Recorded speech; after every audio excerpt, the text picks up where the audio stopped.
Just Stats, Reggie Johnson, Eugene Moore coming to you from Love City of Atlanta, Georgia. And Eugene, we have changes coming in the league, changes coming to contending teams, changes coming to our home team here in Atlanta, changes coming in Houston. Just a lot of changes, a lot of free agent changes. This time of the year is kind of hard to keep up with all the moves, right? Their moves are flying off. Some a little more surprising than others. We'll start with the Lakers here. The DeAndre Ayton signing was a little bit of a surprise to me, but not when I saw the details. Okay, so when I saw the details that the Lakers were only on the hook for $8 million. Now, I think DeAndre Ayton, he's scheduled to make 34 total, okay? 34 total, but Portland's going to eat a significant amount of that. I don't think he's worth $34 million. I do think he can be worth 8, though. I think he can be worth 8 in the right situation. In the right situation, I think that when you look around what $8 million can buy you in the league, I think you can get that out of him. I got to look at his stats to see. But the biggest issue I've had with him, and I've had him on my fantasy team here a couple of years, and I could tell you my biggest issue with him is non-participation. He's just not playing the games. It seems like from the year that he was in the league or in that championship with CP3 with the Suns, I don't know if he's ever got back to that form, man. It seems like he's kind of like regressed. He was balling, and they really needed him to ball, too. They needed him during that run. Right. But I don't know if he's returned to that kind of form since he's been back or in the past few years. He's played 40 games last year, 55 games the year before, so 95 games the last 2 years, 67, 58, 69, I think, maybe 69, 58. I've got to look at that and see if that was that run I'm looking at. I don't know if that was the year of the run, but he's all about under 70 games, 55. If he can get to 55, 60 games, he averages 14 and 10. Let's look at his average for last year. 14 and 10, averaging about 30 minutes a game when he did play. Get you a couple of assists here. I think that's worth $8 million. I think at 14 and 10, if he can get that to even at 40, even if he can play half a season, especially if you can because the season, depending on where you play that season, means a lot, right? The first 40 games, or you playing that last 40 games? I prefer you play the last 40 that you play the first. If you have to miss them, I'd rather you miss the first than you miss that last, because usually when you miss the last, you're in a playoff push of some sort, and you really need your horses. And if you do go into that playoff push and you do happen to have postseason success, you're gonna need him to play, right? You're gonna hopefully he's there for that run for you. So what are your thoughts on this initially? I mean, I saw it, it was kind of like, I don't know what the Lakers are doing here. But $8 million made me kind of turn around on that. I think that he's probably worth that, but I also think it's just 1 year. I mean, I don't know really what they have to lose here. Yeah, well, they ran out of options, right? They kind of sat out on the center free agent market. I mean, we watched them in the playoffs. That was the glaring thing they needed. And they kind of sat around and waited. And now you're getting a guy that Portland couldn't trade. No one wanted him. So they had to buy him out so here you go. It's like, oh, okay, well, I guess we gotta take this guy because he's the only guy left. And if I'm a Lakers fan, I'm not particularly excited. But I mean, maybe being with LeBron, maybe you get some of that back. Because you're right, when he was with Phoenix, CP3 was pushing him. They were trying to get him more engaged. That's always been his issue, is his engagement. And he's been on record for saying, look, only thing I want to do was get to my second contract and I'm good. He got to his second contract, and that's my thinking is does he even care about playing beyond this one? So I mean, you're right. I mean, Lakers it's only $8.1 million flyer. You're not, if he comes in, not breaking the bank on the guy. You're not breaking the bank. I don't know what you could expect from an $8 million guy anyway, to be honest with you. Right. So yeah, I mean, it's just kind of sad with the way you thought, okay, how the Lakers end of the season, how they went in the playoffs. Yeah, they wanted to play better against Minnesota, obviously, but they were like, okay, look, we see our glaring issue. We need You just got some rim exposed. protection. That issue got exposed. It got exposed. And it's an issue that we've all they knew it because that's when they tried to Right. get Williams and he failed the physical, right? From Mm-hmm. Charlotte. He Right. failed the physical. They were very aware of when they sent away Davis that was going to leave a gap. Right. To leave them undersized. Right. Yeah. And they tried to address it. The Williams situation didn't really work out. You look at this free agent market for centers. Who did you have? They had Clint Capella because Clint went, right? Clint went back to Houston, didn't he? Clint went back to Houston. I mean, even who else was out here that we could say center right? That's like bona fide center wise. I mean, you have Porzingis, but that free agent market. Yeah, you have Porzingis, but it's $30. He had $30 million, and they're already paying 3 guys that were just taken well into the tax. So you're probably not going to bring him in, but there were just guys sitting there, that they could have gotten. We just look at Houston. Houston went and got. I think we're going to talk. I mean, look at their depth. Like they went and got, centers to another center with Capella, and they also got another guy just to get in there. They got guys. So Naz Reid, Miles Turner. So DeAndre Ayton, Miles Turner, Brook Lopez, Naz Reid, Quint Capella, Mo Wagner. Yeah, were available. And then Naz went back to the Timberwolves. Mm-hmm. I don't know if Mo Wagner's still out there. Valanciunas is out there. Valanciunas was traded to Denver. Okay, so what about and did Hartenstein stay with? What is Hartenstein's contract situation? I'm pretty sure that OKC is locking him down now, right? I don't know if he had a situation where he was already locked down, or maybe he needed to be locked down this year. Miles Turner's situation is kind of interesting. We'll talk about the Bucks. And what's also interesting is Brook Lopez. I think is worth a look. Brook Lopez will be a good fit for them. Or even where is he at? Where did he go? Did he sign with the team? No, yeah, I think Golden State. I think got him, but there you go. So you had 2 guys kind of sitting there that you got probably maybe a little more. Maybe you get Brook Lopez, maybe you get Al Horford. You get guys in. I just think it's just they just sat around and did nothing. They were just guys sitting out there, and just Valanciunas is, like you said. I mean, goes to Denver. How great is that? That you get some rest minutes for Jokic. You got a guy you come in and just pick up some minutes, and you're not just killing yourself. But with Jokic, having to be out there all the time. So there were just guys out there that could have helped them out on the rim protection side of it. Then they just kind of just balked at everybody. I don't think that the Aiden thing is a total whiff. I think that if he plays and he gives them what he's done, he's a career 14, 16 point, 10, 11 rebound guy. Like he's going to get you about, let's just call it 15 and 10, 15 and 11, somewhere around there. Right. He's going to get you that. I think that's all right. I think that's serviceable. And I think it's an upgrade. The problem is just, will he play? But the thing is, you had that same problem with the other guy that you just traded. Like you didn't know if Anthony Davis was going to play, and he was there. So I would have to look at the games. I think Anthony Davis has been playing relatively more healthy than Ayton has been. But I need to look at that and see to make sure. I really need to look at that Anthony Davis and see how many games he had missed in the last few years here, because when you think about that, he's a better player. They're not in the same class. Anthony Davis and DeAndre Ayton aren't in the same class. Anthony Davis is a much better player. Mm-hmm. But they both been plagued by these injury issues, so that's the only comparison I'm drawing. And Anthony Davis, the same situation. He's had, you can argue just looking at the games here. He had that one season where he played 76 games. It's 23-24 season. Pump fake right there. 76 games. That was the first time he played over 70 in about 6-7 years. But that's a lot of people don't play 70 though. So I think you get to about 60, between 65, 70. I'm gonna call that a decent season because not every guy's playing 70 games.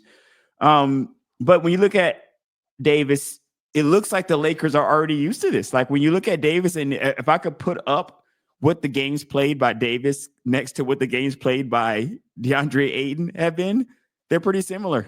They're pretty similar in the amount of games. So the Lakers are used to guys at the center position missing games. Right. But again, here was your chance to address it, and you kind of whipped and like said, "Oh, well, I guess Maybe they get two guys. You think? Like, how do you think they make sure that you're not dealing with that in and out of the lineup? If you get an Aiden, do you get another guy that you kind of just you get a Brook Lopez, somebody to kind of back up the Aiden situation, make sure? Well, Lopez is gone. He's already signed, Yeah, so he they is. lost out. Right, That so would they have been lost out on amazing. that. Though. I'm really kind of pissed they didn't really lock that down, but I don't know the details of that. I'm not sure if that was even ever a reality. Sometimes you look at these things and to us they make so much sense, but in the real world, maybe there's negotiations, maybe there's something that breaks down, maybe something just happening behind the scenes where these things aren't as possible as we think they are. But it definitely seems like a situation where they're at least trying. They're trying to address it. I think that as you're exiting the LeBron era here, you got to make more steps to address things, and I think you're kind of building more so around Luka now, right? You're kind of LeBron's there, and you don't know if LeBron will give you another 1 or 2 seasons, but you can't be running the Lakers now, especially with that new ownership group coming in with LeBron in mind, right? You kind of have to be like, this is going to be Luka's team, and we need to Right. start building for that. And maybe this is one of the things they think that they need to do. But with a 1-year deal, there's not really commitment here. This is $8 million. This is 1 year. This is definitely dating. They definitely had not married. So I'm not even sure if this is really a situation. We'll have to see how this plays out the next season and see if they have a success that'll make them want to make this a little bit longer situation. Another situation that we thought was going to be a little bit longer was the Milwaukee Bucks situation with Damian Lillard, man. Now this is interesting. Okay. Because one of the things that I was reading on this is the Bucks decided to release Lillard using the stretch provision to manage his contract and create Right. cap space for the Turner signing. So they're instead of paying him $113 million over 2 years, they're going to spread that over 5 seasons, roughly 22.6 per year. So he's not going to be in the breadline anytime soon. He's still getting his money. No need to cry for Dame. And I think that he's an unrestricted free agent. So this is not a terrible situation for Dame. I'm going to tell you why it's not a terrible situation for Dame. Because he's probably going to miss next year anyway. Yeah, he's already missing it. Miss next year. He or a good portion of next year anyway. You take your time. You're already getting paid. You get back good. You figure out your next move. What's the best move for you and your family? Where do you want to go? Do you want to go to a contender? What do you want to do? And you're unrestricted. Right. You can go anywhere. You can go anywhere, right? So at his age, I think he's 34. I think he's 34. I don't know if he'll be 35 going into the basketball season. But let's see, 34, yeah. So he turns 35 July 15th. Okay. So it's right around the corner. So let's say then, let's go a year. Now, if you're in Milwaukee and you're looking at that year to say, well, you're not coming back to about 36. And we don't know what it's going to be at that point, right? I'd imagine 36, you come back, you got at least somebody's willing to give you 2 to 3 year deal, right? And get you at least to that 36, 7, 8 range. You know what I mean? Depending on how you're playing, depending on if the jump shot's still working. A lot of these players, they go because Dame's a player that's definitely a high flyer, man. He'll dunk it on you, but he can shoot too. So he can lean on that skill set. That keeps you in the league. It extends your life in the league if you learn how to get that jump shot going for you. And a lot of times these players, Eugene, are smarter as they age too. So they're leaning a lot on basketball knowledge, on basketball IQ. And I think that's something that Dame is going to be able to do. It's interesting now, and it's not really even going to be a story now, and I don't really even think it should, to be honest with you, because as fascinating as it will be to see where he's going to go next, there's so many questions between now and when he would actually suit up for whatever team that would be. You'd have a ton of things that's going to happen between now and then, right. So if you're him, do you sit out and just wait a little bit? Like, do you rush this process? Do you just wait and see how things play out? Or are you trying to get to another city as quick as possible? What do you think? Or how would you approach it? You can't know what he's thinking, but how would you, what would be that? Would you think like, hey, you just go try to get this new situation locked down as quick as possible. Me personally, I got the flexibility of a 5-year contract, or I have the flexibility of $100 million that kind of eases this decision for me.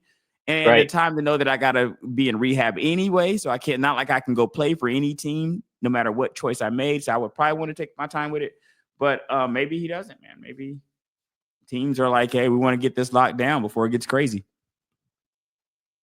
Yeah, I mean, it doesn't really make sense for him or even a team to lock him down right now. It's just because you're locking down an injured player for a year. It doesn't really make sense. So when I read, it's like I think he wants to take his time and just rehab, get back, and just hit the market next year, which I think is smart. I mean, and plus So he's already making $22 million, so now he can kind of pick his own team, and he doesn't have to he can go to a team it's missing a shooter. Let's just say, I don't know, something like a Denver or just and just plug himself in, right? Just plug himself in, and he's not a clear cap. He can go in any situation, and this could be a time where he can go, let me pick the best team where I can get the ring. I can get the chip, because I think that's ultimately, if I'm him the next 2 years, because whatever contract he's getting, it's going to be probably like a 2-year contract. Maybe maybe the first year is going to be a guarantee, but the second year is going to be a lot of probably incentive lays, but which is fine because he's already making 22 million. So it's not like he's going to be like, I know he's not I don't think he's going to be. I don't think he's looking for that top end contract anymore, right? Because he's like he's going to be 36. I don't see him going, if he's smart, he's going to be looking for the team that can give him the championship, and he can make. We'll pay him respectably. Overall, obviously, he's not going to pick the league minimum, but he's not going to be in that 20. Maybe he'll be in 30. He's not going to be in 30 millions, but maybe you kind of match what he's getting, like that 22, and so he's kind of like if he gets around 20, then he's getting 22 from the Bucks, and you're kind of right back in that $40 million range. I can see him doing it. I can see a team taking a flyer for $20 million. I mean, yeah, absolutely. Because I can see it going more. I can see him getting it to 30, depending on what the team is and how convinced that team is that they're close enough. I can see a 2 years to 75, man. I could see it, depending on how it falls. But if you're already getting the 22 from the Bucks, I'm not itching to match any more from the team. I'll probably give you 10 to 15, $20 million. No, I'm gonna be like, hey, why don't you come here? 40-ish, maybe. Right, you'll be our bench guy. We'll have you come in those later. The early first quarter, second quarter. I just don't see being a starter, being at 36, coming off the Achilles injury. I just don't see that.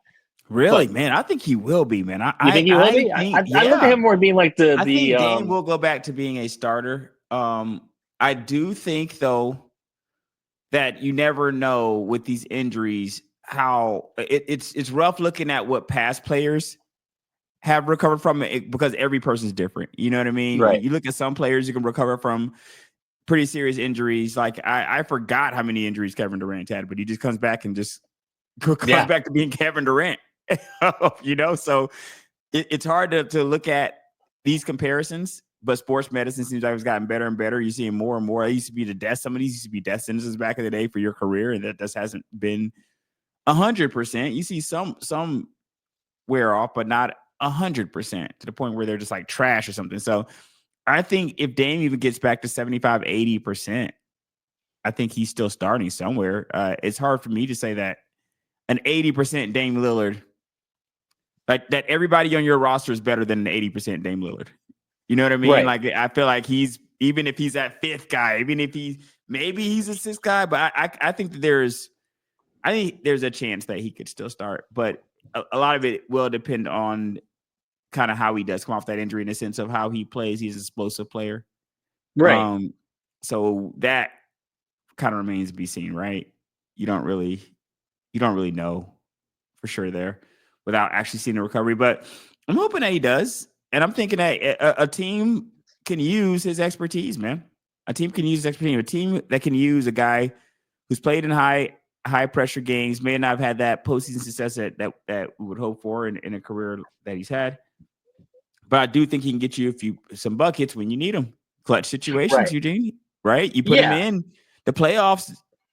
Does the other team really want to see that guy out there, they're going to have to pay attention to him. They're not going to be able to just ignore him running around out there. So I'm hoping he does get back to some shape like that. Whether that actually happens kind of remains to be seen, man. I guess we'll have to see. And I would love to see where he goes, because another thing to that is when there's a chance, because I'm thinking he caught that injury. I'm trying to think, when did he catch that injury? Did he catch that injury earlier this year? Was it April, May?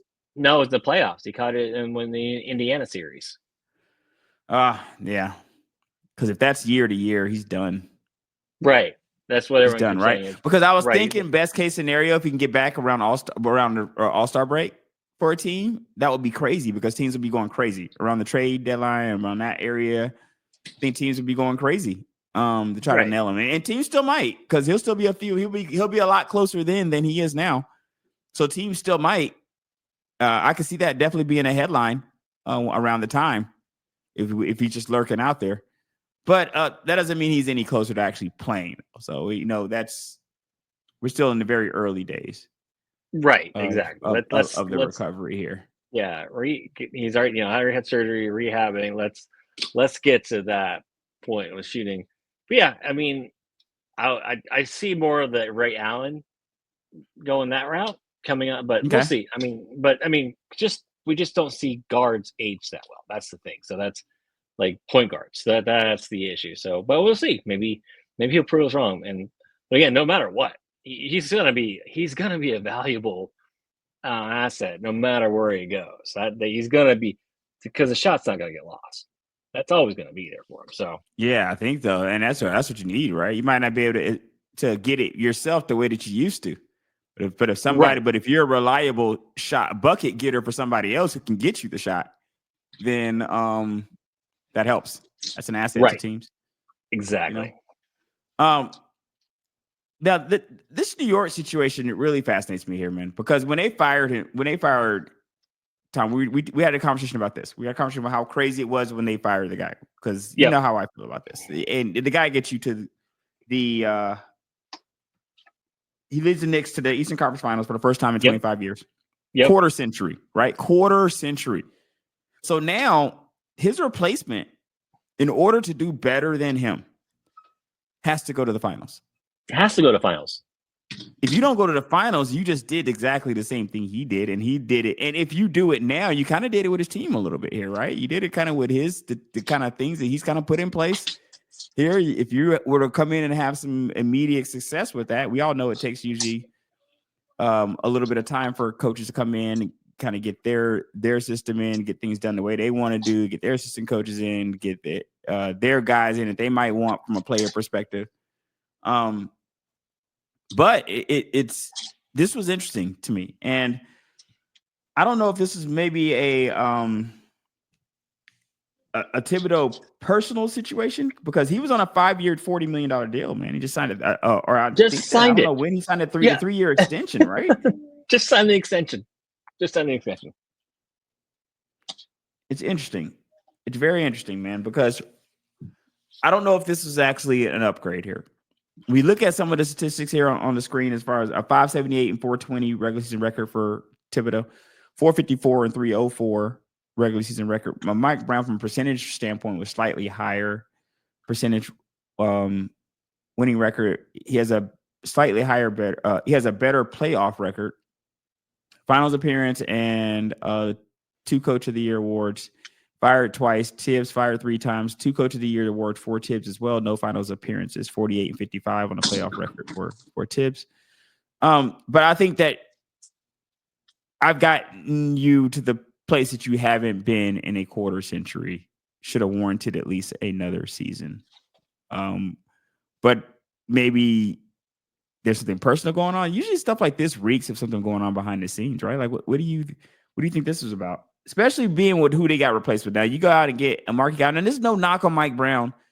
No, he's a solid coach, but he's your bridge coach. He's like your guy. You're like, okay, I'm going to bring in, have him come in with the young guys, have him get that playoff experience. Okay, you've gotten just to this point, but now we got to bring in just another guy. And it's nothing against Mike. I think he's a good, but I think that's where he's always been. I think he's a top assistant guy. I just don't look at him going, okay, he's going to just turn the tables. And plus, it almost, and I'm not trying to put it in the same DeAndre Ayton, but it's just kind of the same situation where New York was calling everybody, and everyone was hanging up the phone, and it's like, and the funny thing I heard was like, man, New York's called everybody. They wish they could do like a control Z on the whole Thibodeau thing, where they could just reverse this whole thing and go back and have him, because it's like why not? Okay, just have them and talk. It's like, all right, Tom, you got to start playing your bench.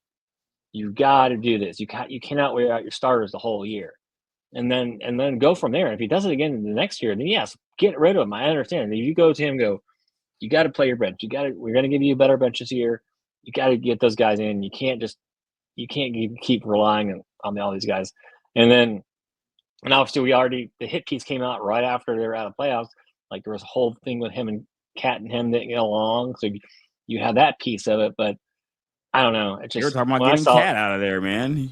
Right, exactly. So it's just what I saw, I was like, I have nothing. I have respect Mike Brown.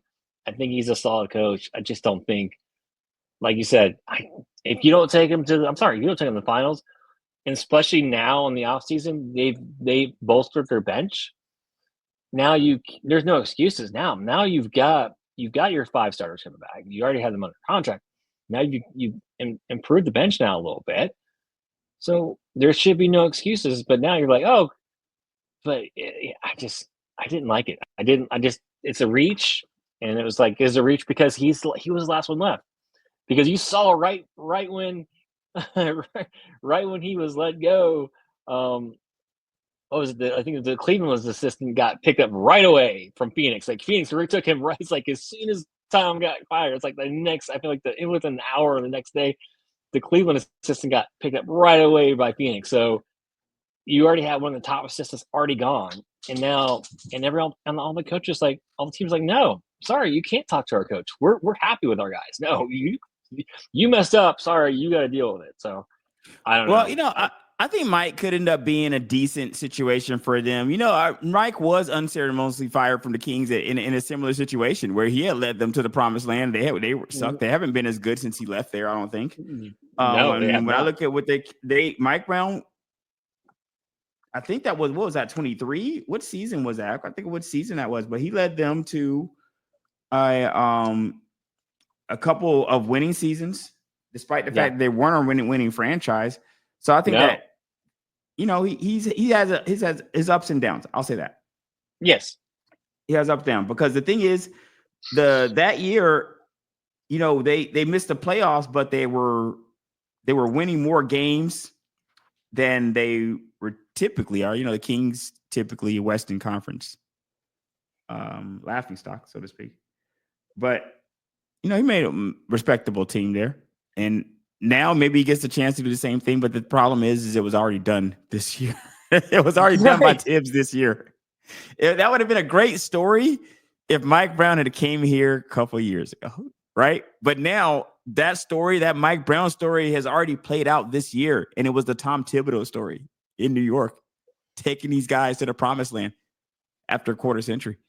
So it's and then being shown the door like almost immediately too. The disrespect to that too, right? Like, you let the guy clean his office out. Like, did they show him? Did they have him escorted out by security? Like, it seemed like they really just wanted the guy just to leave. You know what I mean?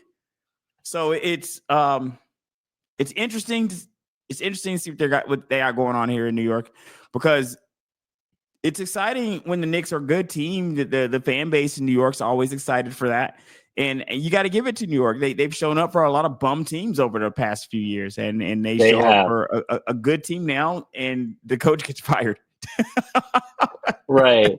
And the Mike Brown year was the 2023. That was the whole, like, the beam season. They were just that was like the fun league pass team. And yes, and I give him credit, man. He took that team. It was kind of a bunch of ragamuffin guys, but they had some good guys on that team, and he did. He took them to the playoffs. They're a fun team in the playoffs, but like I said, I just feel like Sacramento hasn't done themselves any favor. They haven't even replace. It's like they didn't even replace him with a better guy. I don't think so. Um, I don't know. I like him. I hope he's successful, but just when I saw him like you with the last two, like when DeAndre Ayton got to the Lakers, like meh. When Mike Brown signed, I was like, yeah, okay, he's a good guy, but it just reminds me of those guys you just bring into like a Charlotte or whatever. Like get these guys playing. Like he's a good fundamental guy. He's a good X's and O guy. But I just don't look at him going in the trenches like during a playoff series. I just think he's going to get out coached by another better coach. Maybe he'll prove me wrong, but I mean, but he does have a better roster. So maybe that better roster does, it does heal a lot of wounds. It does shield a lot of mistakes. So yeah, covers up a lot, and it'll be interesting to see if that's the case here in New York. It's just that it was already playing out. Like the movie's already playing in New York. The movie's already happening, man. We already had part one of the movie. We're in part two, and in part two now it seems like I got a different director. Like, and now you got to hope for better results. But in New York, if you're a New York fan, minus getting to the finals, what is a better result? Like if you lose in Eastern Conference Finals again, there aren't really real. I mean, I guess for the moral victory people, if they perform better for the moral victory crowd, maybe they can take something for that. But if you're into just actual victories and actual results, and you say, "Hey, the guy we just kicked out of here, who just led us to the promised land or closer to the promised land," the new guy at the least is expected to do the same. Right. I mean, lucky for him, the East is going to be really weak this year. So and the Knicks are a legit good team, especially they keep Cat. I like Cat, by the way. So I will hope they keep Cat, but I don't know, man. Yeah, that seems to be crazy too. Who knows? Right. Maybe that'll be a situation where Cat joins the Lakers, and then they just have to deal. They have a 3-point shooting, but they just won't have anybody to really, I mean, Cat, he's at least 7 feet. You know what I mean? I'm not sure if he's a legit center there, but a lot of people have been saying that Atlanta's a sneaky team this year. They're like, oh man, be on the lookout for Atlanta. Talk always makes me nervous, but you know how I am about the Hawks, man. They're depressed me over the years. Mm-hmm. I liked the fact that the kid Richardson wasn't a bum last year. I like the Dyson Daniels situation. I like the moves that we've been making so far. The Kristaps Porzingis is a move. I'm not as excited about that move as some of the other moves we made. We got what's it, Nickeil Alexander-Walker?